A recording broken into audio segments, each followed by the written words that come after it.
Bueno, lo que decía básicamente entonces es que, por ejemplo, en algunas circunstancias, como en el ámbito jurídico, cuando se interroga a un testigo, el testigo tiene obligación de responder.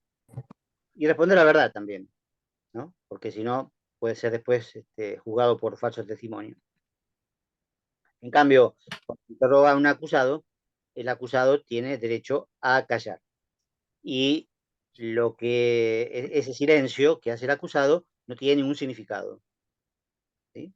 Eso es interesante ver cómo funciona. Bueno, son ejemplos, digamos, ¿no? Del par pregunta-respuesta como modelo de interacción comunicativa, porque es algo como inmediato, ¿no? Pregunta-respuesta. ¿Sí? Puede ser un formulario, puede ser en un contexto determinado, puede ser una charla, puede ser un examen, etcétera, ¿no? O como yo antes les hice una pregunta y la mayoría se quedó callado hasta que alguien habló. Ahí, pregunta-respuesta. Y visto desde el otro punto de vista, la respuesta, ahí sí, la respuesta se relaciona con una pregunta, porque si no, ¿a qué sería respuesta? La respuesta siempre, obviamente, responde a una pregunta, si es una respuesta. Fíjense qué interesante, un enunciado cualquiera, para que sea una respuesta, tiene que tener una pregunta antes, si no es otro enunciado. ¿Sí? Totalmente distinto, porque no responde a nada si no tiene pregunta. Entonces, pregunta y respuesta siempre son como dos enunciados que van relativamente pegados, ¿no? Relativamente juntos. Bueno, eso es una relación, digamos, de un eslabón con otro eslabón, ¿sí? Que es la pregunta y la respuesta, dos eslabones relacionados. Ahora, hay muchas relaciones que pueden tener los enunciados entre sí. Lo que puede ser, digamos, ese eslabón, que sería el enunciado, se relaciona con los anteriores, por ejemplo, respondiendo, por ejemplo, contradiciendo, ¿sí? Polemizando. Ahí tenemos el ejemplo que estamos viendo ahora de cómo Bakhtin se opone a Saussure, ¿sí? Eso es una relación. Evidentemente, si no hubiera existido Saussure, Bakhtin no hablaría de este tema. No, ni siquiera quizás hubiera escrito este artículo, por lo menos lo hubiera escrito muy distinto, ¿sí? Muy distinto, porque no tenía ninguna necesidad de polemizar o de discutir con Saussure, porque no existía, ¿sí? Entonces ahí también hay una relación con lo anterior. En Saussure, ustedes habrán leído, o deberían haber leído el material, donde él justamente discute teorías anteriores, lo hemos visto acá en clase también, ¿no? Discute teorías anteriores. ¿Sí? Hay una relación entonces entre lo que dice Saussure y lo que dijeron otros antes, también de polémica en general, ¿no? En algunos casos no las utiliza positivamente, ¿no? Las reformula un poquito o aprovecha algo dicho por otro antes, ¿no? Y eso también es válido, por supuesto, ¿no? Es una manera de hacer avanzar la propia teoría basándose en teorías anteriores con las cuales uno está parcialmente de acuerdo. Si está en desacuerdo, argumenta en contra, ¿sí? Si está a favor, argumenta a favor. Para, por supuesto, repetir toda una teoría de otro es medio raro, pero también puede ser, ¿eh? También puede ser, e incluso hasta en un punto se llama plagio. El plagio es repetir lo que dijo otro, ¿sí? Es copiar directamente lo que dijo otro, pero también es una relación, también es una relación entre dos eslabones. Yo me copio de otro, bueno, será ilegal, quizás, será ilegal. En la antigüedad no lo era, en el Renacimiento no lo era, por supuesto. No existía la idea de originalidad como existe ahora, o de propiedad intelectual, ¿no? Como existe ahora. Pero en todo caso, se relaciona con los anteriores. Otro ejemplo, una novela, ya que hemos usado varias veces el término en esta clase, ¿con qué se relaciona? Bueno, si es una novela policial, se relaciona con todas las novelas policiales que hubo antes. Porque ¿por qué es una novela policial? Porque tiene ciertas características. Esas características le vienen de un género discursivo que ya existe desde antes, ¿sí? Y va a existir probablemente más tiempo, hasta que quizás alguna vez no haya más novelas policiales. También, como yo dije en la clase pasada, hay géneros discursivos que desaparecen y géneros discursivos nuevos. Pero un género discursivo, para que sea nuevo, también se relaciona con los anteriores en que no se parece en nada, en que justamente es nuevo. Para que sea nuevo, no tiene que haber ninguna repetición de lo anterior. Eso también es una relación. Y cuando sea el último, ¿sí? Cuando sea la última novela, supongamos que hubiera una última novela y que nadie más escribe novelas, bueno, será la última respecto de todos los enunciados que vienen después, que serán otra cosa, otro género con otro nombre, etcétera. ¿Sí? Es decir, que, repito, cada enunciado de la cadena discursiva se relaciona con los eslabones anteriores y con los eslabones también posteriores. ¿Sí? De maneras infinitas, de muchas maneras posibles. Di 6, 7, 8 ejemplos, pero pueden encontrar más, pueden buscar más, pueden pensar más. Yo puedo tener, por ejemplo, una novela como Don Quijote. No podría ser escrita, no podría haber sido escrita, si no hubieran existido la novela de caballería. Porque si bien no es exactamente una parodia de la novela de caballería, a veces se dice eso, bueno, es discutible, pero sin duda el tema de la novela es un tipo que se vuelve loco por leer novelas de caballería y quiere llevar a la realidad cosas que son totalmente fantasiosas, que nunca existieron. Y él cree que sí, él cree que existieron y entonces que las puede llevar a la realidad en un contexto que en realidad es totalmente distinto. Y por supuesto le pasa todo lo que le pasa, digamos, todos los desastres que comete y que le pasan, porque, bueno, obviamente está haciendo una locura en el sentido de basarse, de querer vivir como en una novela de caballería. Pero, de alguna manera, para los que leían el Quijote en su momento, las novelas de caballería todavía existían, todavía se podían leer, digamos, aún sabiendo, por supuesto, que eran totalmente fantasiosas, ¿sí? Pero eran como un antecedente, ¿sí? Y de alguna manera, bueno, en ese sentido, Don Quijote se relaciona con esas novelas. Después, adentro de Don Quijote, también, por supuesto, hay novelas pastoriles, hay otro tipo de novelas que se usaban en esa época y también, por supuesto, implican, que ya no se usan más, pero que, bueno, de alguna manera implican una relación con textos anteriores, con enunciados anteriores. ¿Sí? Y por supuesto que Don Quijote también se relaciona con enunciados posteriores, con todos los comentarios, la bibliografía infinita que hay sobre Don Quijote, ¿sí? Que los libros sobre Don Quijote ocuparían un edificio entero, más que un edificio, porque se ha publicado sobre Don Quijote en todos los idiomas posibles, aparte de las traducciones, ¿no? Digo, comentarios, análisis, valoraciones, bueno, eso, por supuesto, son enunciados posteriores, pero que se relacionan con Don Quijote. Si no existiera Don Quijote, no existirían esos comentarios. Son posteriores. También hay versiones de Don Quijote hechas en distinto contexto, hay adaptaciones cinematográficas, qué sé yo, de todo tipo. Entonces ahí vemos también cómo en los enunciados de tipo secundario, es decir, que pertenecen a géneros secundarios, hay por supuesto también una relación con enunciados anteriores y enunciados posteriores.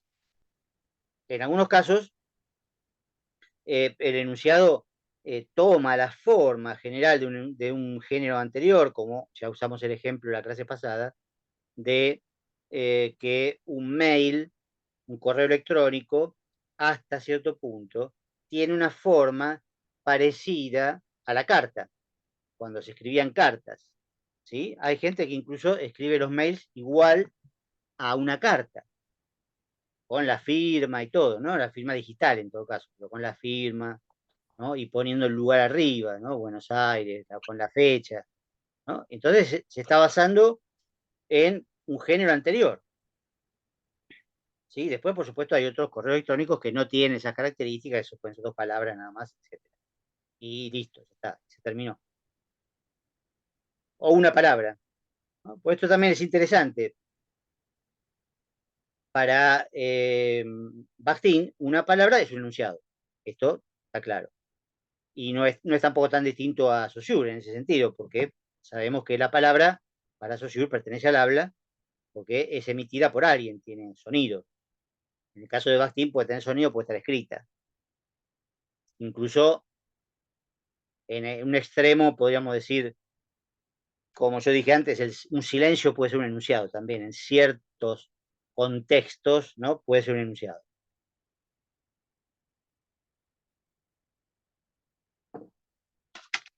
Es decir, por ejemplo, uno invita a salir a alguien. Uno invita a salir a alguien y ese alguien no contesta. Bueno, es una respuesta. Obviamente, no es que sí, es que no. No hace falta que responda. El silencio, ¿sí? Habla. El gosteo, el visto, hablan. ¿Sí? Eso son formas también de enunciados. Interjecciones pueden ser enunciados también. O onomatopeyas. Sí, sí, son enunciados también. Pero hay algo más importante en esto que tiene que ver con la palabra, que es que esta relación que tienen los enunciados entre sí, ¿no? También la tienen las palabras, en la medida que también, por supuesto, son enunciadas, ¿no? Mi palabra, dice Bakhtin, mi palabra fue de otro antes y será de otro más adelante. Yo la uso de una manera determinada.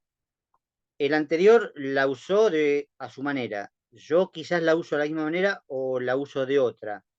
Y el que venga después usará esta palabra, que ahora es mía, la usará también de otra manera. O quizás de una manera parecida. La palabra va de un interlocutor a otro, ¿sí? De un hablante a otro, circula y se va cargando de sentidos y descargando también de sentidos, ¿no? La palabra circula y cada vez que se utiliza con un sentido determinado, ¿sí? Ya vimos ejemplos en la clase pasada de frases, ¿no? Que significaban distintos, digamos, oraciones que en realidad al ser enunciadas por autores distintos, significaban cosas distintas. Y sin embargo, desde el punto de vista de la oración, era lo mismo. Acá pasa igual. La palabra puede ser la misma, pero en realidad, cada vez que se usa, puede ser distinta. E incluso significar lo contrario de lo que aparentemente significaría. Pero justamente lo que está diciendo Bakhtin es que el significado nunca está fijo, siempre va cambiando y cambia en la comunicación concreta. Ya vimos en la clase pasada el ejemplo de los diminutivos, ¿no? Cuando uno usa el diminutivo de manera irónica, significa lo contrario. Pues en lugar de casita es una mansión, en lugar de un autito es un autazo, porque uno lo usa de manera irónica.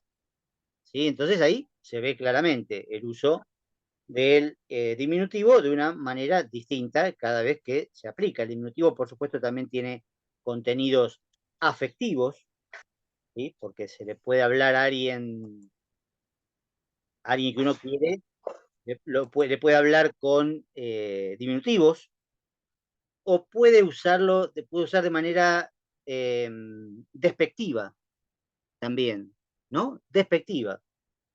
Bueno, un diminutivo puede tener un montón de matices distintos. Cada vez que se usa, habrá que ver con qué matiz se utiliza y por lo tanto qué sentido tiene. Esto es muy importante. También un ejemplo muy bueno de esto es los insultos, ¿no? Hay muchas palabras que se utilizan como insultos. Para empezar, el contenido del insulto muchas veces no tiene mucho sentido. Lo que tiene sentido es la intención de insultar, pero el contenido muchas veces no dice nada. No voy a dar ejemplos porque queda feo, ¿sí? Pero ustedes pueden imaginarse cualquier insulto y qué significa el insulto concretamente, ¿sí? Yo le digo a alguien hijo de, pero no es así, no es la realidad. Entonces, ¿qué significa exactamente? ¿O qué tendría de malo? No, es un uso que le estoy dando en ese momento, que responde a una tradición determinada, pero que también podría significar todo lo contrario. Es muy común utilizar insultos de manera elogiosa, ¿no? A un jugador de fútbol que hace una gran jugada, uno le puede decir, pero mirá lo que hizo este hijo de... ¿Sí? Y no es un insulto, Para nada, es un elogio, es lo contrario. ¿Sí? Entonces hay que ver cómo se usa. El insulto en sí no significa nada. Lo que importa es la intención con la cual está emitido. Y esto vale para casi todos los insultos, pero vale en realidad para todas las palabras. Desde ya, estoy usando ejemplos extremos para que se entienda mejor, pero vale para todas las palabras. Creo que en algún punto del artículo dice Bakhtin, malo puede significar bueno, bueno puede significar malo, ¿sí? En enunciados concretos. ¿Sí? Se puede decir malo cariñosamente, se puede decir malo eróticamente, se puede decir malo de muchas maneras posibles. Y bueno también. ¿Sí? Entonces, no hay en las palabras tomadas, aisladas del contexto, es decir, como oración, ¿no? Por eso la oración es neutra. Insisto con esto. La oración es neutra porque las palabras que contiene, en principio, no tienen un significado preciso, porque no tienen autor y no tienen, por lo tanto, intención. Cuando el autor las carga de intención, ahí recién va a tener un sentido concreto que puede ser entendido o no. Sí, es verdad, puede no ser entendido, ¿sí? Por el destinatario o por un tercero. Eso es verdad, puede no ser entendido, pero está hecho para ser entendido en general, ¿sí? Cuando uno se comunica con otro, en la gran mayoría de los casos, quiere ser entendido. Esto ya lo vimos en la clase pasada. Quiere ser entendido, porque si no, ¿para qué se va a comunicar? ¿Para qué va a hablar uno con otro? Si no, en principio, para que el otro lo entienda, ¿no? Como base. Por eso se habla en una determinada lengua, la lengua que compartimos. Ahora, ¿qué pasa si yo quiero hablar con otra persona que habla otra lengua, otro idioma, ¿no? Inglés, ruso, lo que sea. ¿En qué idioma le voy a hablar? ¿Sí? Es una buena pregunta también. ¿Sí? ¿En qué idioma le hablo a otro?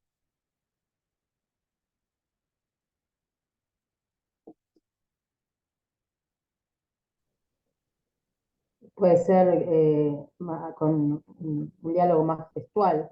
No, no, no, estamos hablando del lenguaje, lenguaje. No, no, el del lenguaje. Ah, bueno. Que ¿Qué tiene que idioma? aprender su idioma. ¿En qué idioma le hablo al otro? Y puede ser una mezcla entre el idioma propio, las palabras que uno conozca del otro, y los No, no, no, gestos y la no, no. entonación. Partimos de la base de que yo no, que el otro no entiende mi idioma, ¿sí? El otro no entiende mi idioma. Onomatopeyas. No, no, no. El otro no entiende mi idioma. Yo sí entiendo el del otro. Entonces, ¿en qué idioma le Y hablo? entonces en su idioma, claro, en El idioma del otro. el del otro. Exacto, bueno, eso. A eso vamos. Eso es Yo lo no que, entendí que el otro... eso es lo que implica el condicionamiento del que hablamos en la clase pasada. El otro me condiciona tanto que hasta tengo que hablar su idioma, si quiero hablarle. Si no quiero hablarle, por supuesto, no le hablo, pero estamos hablando justamente de una intención de comunicarme con otro que no puede entenderme en mi propio idioma. Entonces, si yo sé hablar el idioma de él, tengo que usar el de él. Si no lo sé, obviamente no hay comunicación posible. Lo de la mezcla y la lengua de señas, por supuesto, son casos que no estaban en la premisa. La premisa es que el otro no habla mi idioma y yo puedo hablar algo del idioma de él, entonces hablo el idioma de él. Eso significa que me está condicionando, porque capaz que yo no quiero hablar el idioma de él, pero si quiero decirle algo, se lo tengo que decir en su idioma. No puedo elegir si estoy obligado. También, profe, cuando uno quiere engañar a alguien, ¿no? Por ejemplo, o sea, tiene que hablar de cierta forma y por ahí decir cosas que no piensa para hacerle creer al otro lo que quiere. Claro, bárbaro, claro, ese es otro ejemplo que usé la clase pasada, que en este caso tiene que ver con el convencimiento, con la persuasión, a veces con la seducción, etcétera, ¿no? La necesidad, digamos, justamente de basarse en algunas creencias del otro algunas cosas que le gustan al otro, etcétera, etcétera. Y eso también me condiciona de tal manera que yo tengo que ajustarme a eso, a esa finalidad. Si yo tengo esa finalidad, si no me interesa el otro, obviamente le paso por al lado y chao, se acabó, no hablo directamente. Pero si estoy hablando con alguien, si estoy hablando con alguien es por algo, es porque tengo una intención de hablar con alguien. Esa intención puede ser obligatoria, como en este caso, digamos, yo les hablo a ustedes como parte de una profesión, como parte de un trabajo, ¿sí? Estoy trabajando en este momento, ¿sí? Pero les hablo, por supuesto, porque estoy obligado a hablar, y les hablo de determinada manera, que en este caso, como es un destinatario múltiple, por supuesto no le hablo a cada uno en particular, sino que hago una especie de conjunto, de grupo al cual me dirijo de una manera virtual, digamos, que me indica mi experiencia que pueden llegar a entender algo en particular. No puedo bajar mucho más ni subir mucho más. Si subo mucho más no entiende nadie, si bajo mucho más no es Bastín, digamos, es otra cosa, es cualquier otra cosa. Entonces yo tengo que más o menos tratar de explicar dentro del nivel en el que estamos, ¿sí? Bueno, todo eso está, por supuesto, previsto en el género discursivo. Pero además, en la relación con el otro, implica siempre un condicionamiento antes incluso de que el autor o el hablante empiece a hablar. ¿Por qué? Y esto también es una contradicción respecto de Saussure, una oposición a Saussure. Porque en el caso de Saussure aparecen las dos cabecitas que ustedes habrán visto en el material, hablante-oyente, ¿no? El hablante de un lado, el oyente del otro, el oyente puede convertirse en hablante y el otro en oyente, bueno, básicamente. Y Bakhtin dice, no, esto no pasa así, no es tan fácil.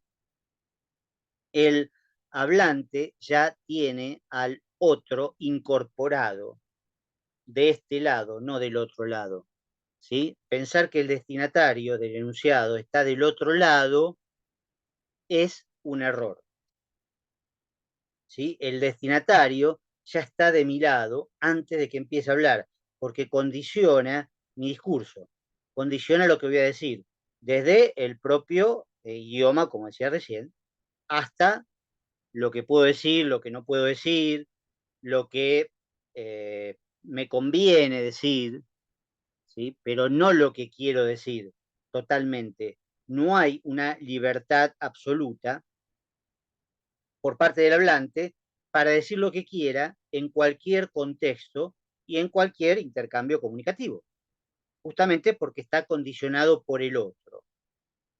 Y en ese sentido, hay un diálogo permanente, el enunciado implica un diálogo permanente, ¿sí? Que se llama dialogismo, en el caso de Bakhtin lo llama dialogismo, porque siempre hay del otro lado alguien, un destinatario, pero ese otro lado en realidad ya está puesto en el propio enunciado, en el propio enunciador, que después vamos a ver más adelante qué significa enunciador, no en Bakhtin. Pero yo antes de hablar ya estoy condicionado.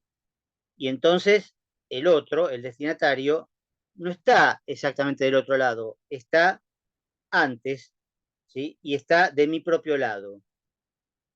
Hasta esto, bueno, por eso, como les contaba la clase pasada, muchos utilizaron a Bakhtin desde el punto de vista de Lacan, de la psicología del psicoanálisis, sobre todo, por el hecho de que, bueno, obviamente Lacan dice que somos pensados por el deseo del otro, y entonces ahí hay una relación bastante fuerte que Bakhtin no se hubiera ocurrido seguramente, pero sí a los psicoanalistas que lo leyeron desde ese punto de vista.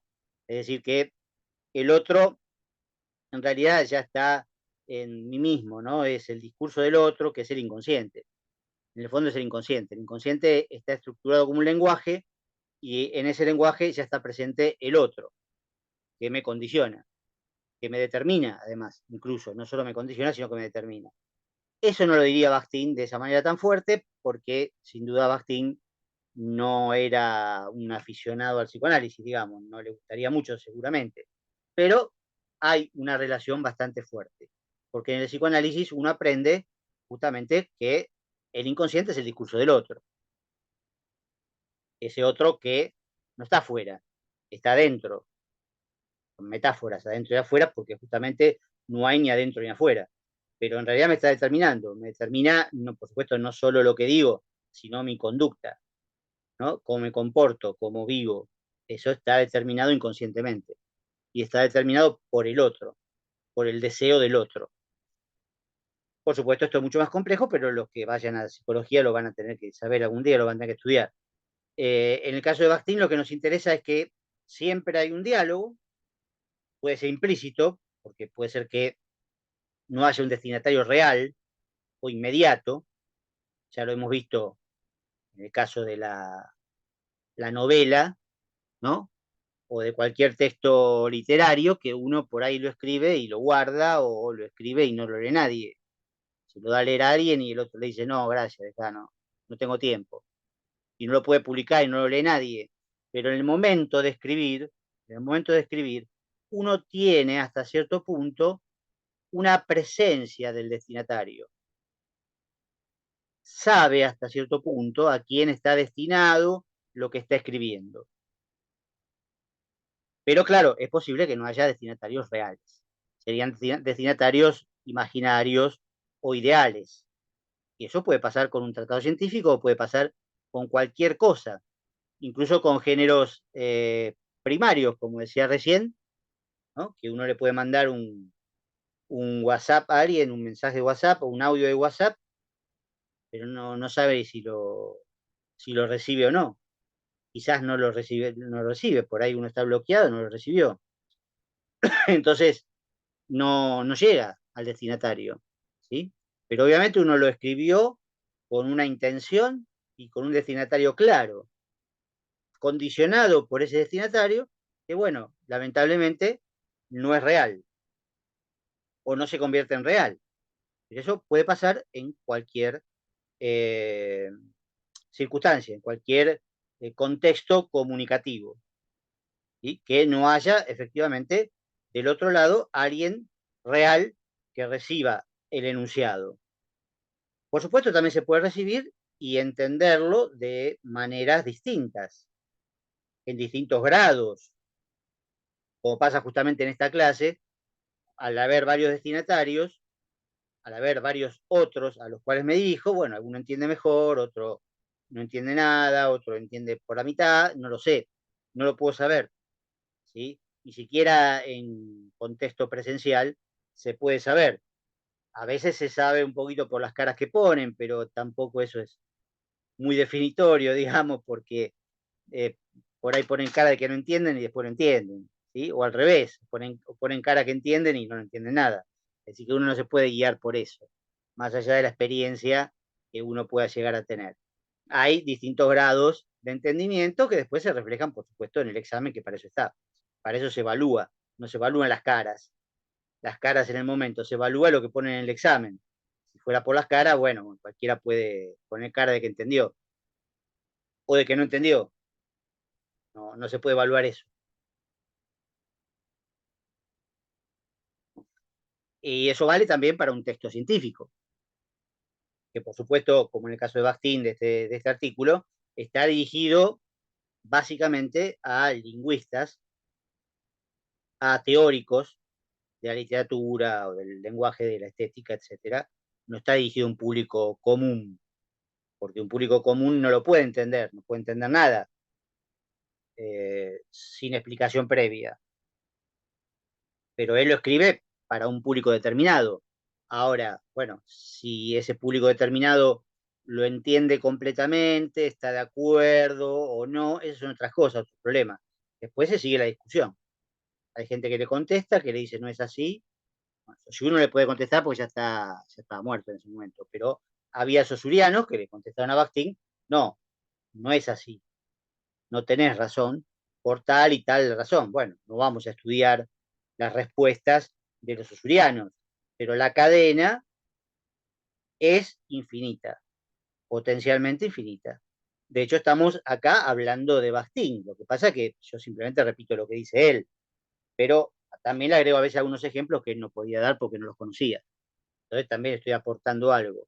Pero por supuesto, podría ser una clase de grado o de posgrado donde el profesor puede tener sus propias teorías sobre Bakhtin y exponer sus propias teorías sobre Bakhtin.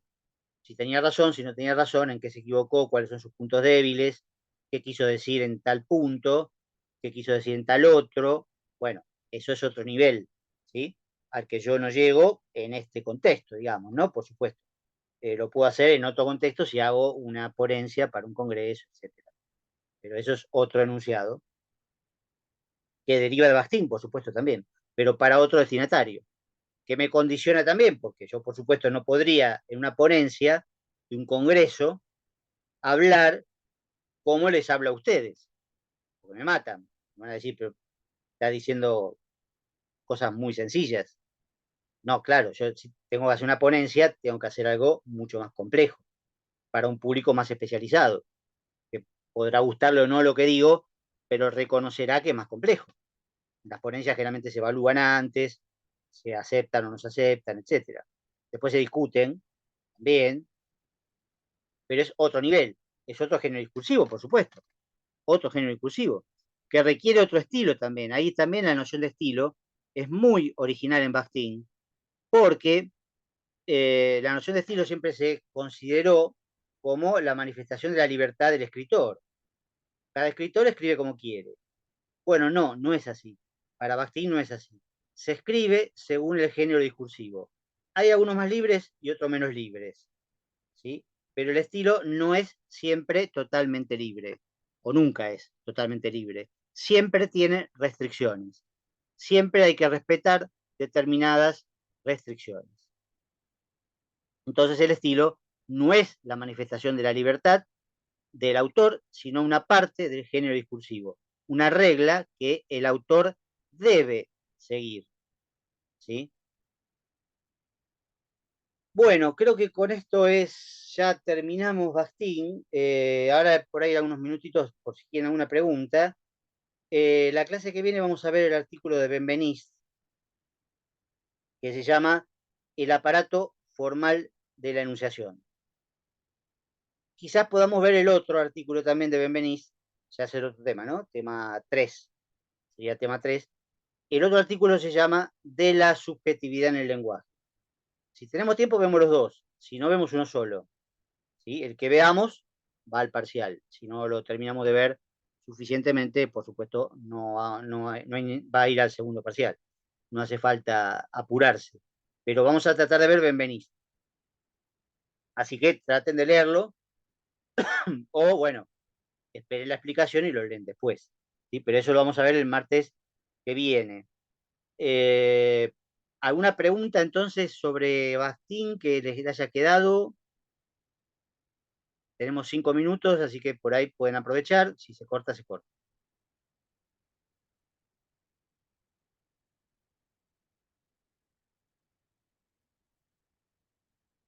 Como siempre, mañana o pasado les paso las clases grabadas, las pueden volver a ver.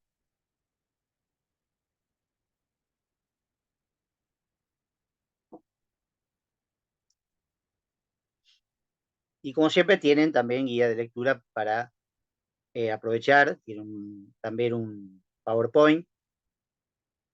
Y si tienen alguna pregunta contestada, sí, por ahora, como dije la clase pasada, entraría Saussure y Bakhtin seguro, y Benveniste lo que lleguemos.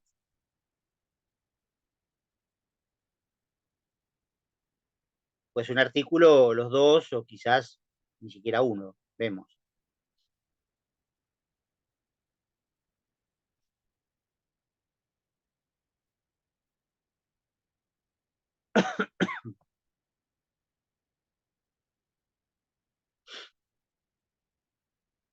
Si me acuerdo de alguna otra cosa, le digo, pero estoy esperando a ver si se les ocurre a ustedes alguna pregunta. Esto es lo esencial, ¿no? Por supuesto. Si tienen todo el artículo, que deberían leerlo, seguro que van a encontrar cosas que no expliqué. Si tuviera que explicar todo el artículo palabra por palabra, tendría que estar 2 años, pero no se puede. Espero, Verino, por lo menos vos contestaste algo absolutamente correcto, y eso es un buen indicio, no es casualidad. No creo que sea casualidad.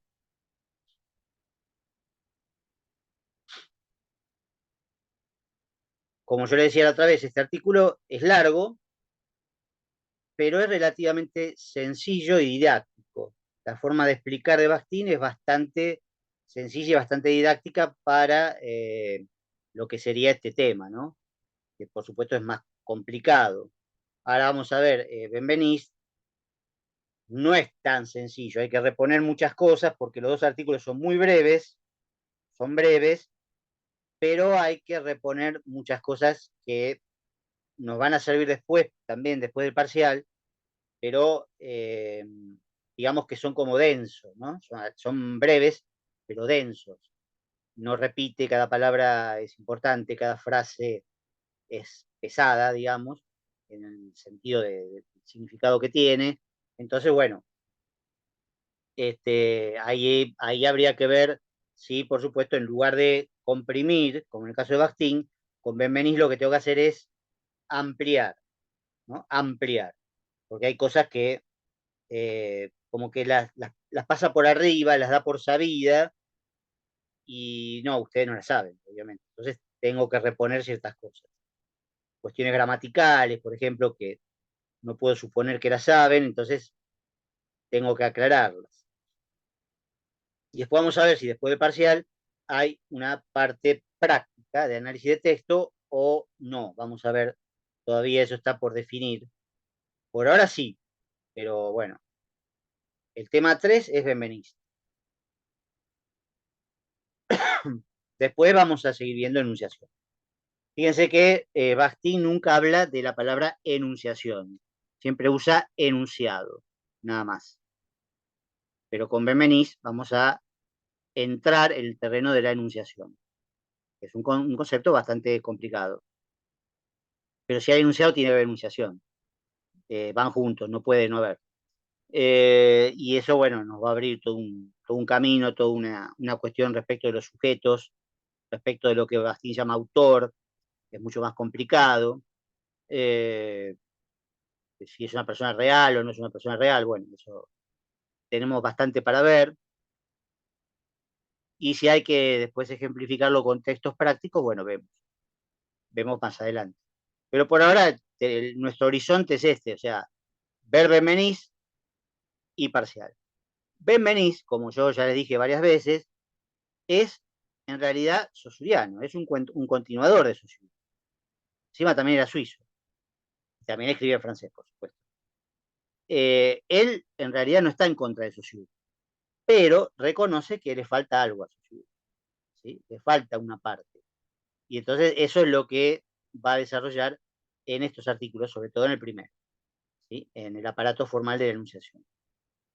Vamos a empezar por ahí, ¿sí? Pero no es como Bakhtin, que está en contra de Saussure, por lo menos abiertamente, ¿no? Bueno, los dejo entonces, se va a cortar, no quiero dejar de saludarlos, que terminen bien la semana y nos vemos en la próxima. Igual saben que me pueden escribir en cualquier momento, yo en general contesto bastante rápido, ¿sí? Porque estoy siempre en la computadora o en el celular o con lo que sea. Así que bueno, nos vemos. Gracias, profe. Hasta la próxima. Gracias a ustedes.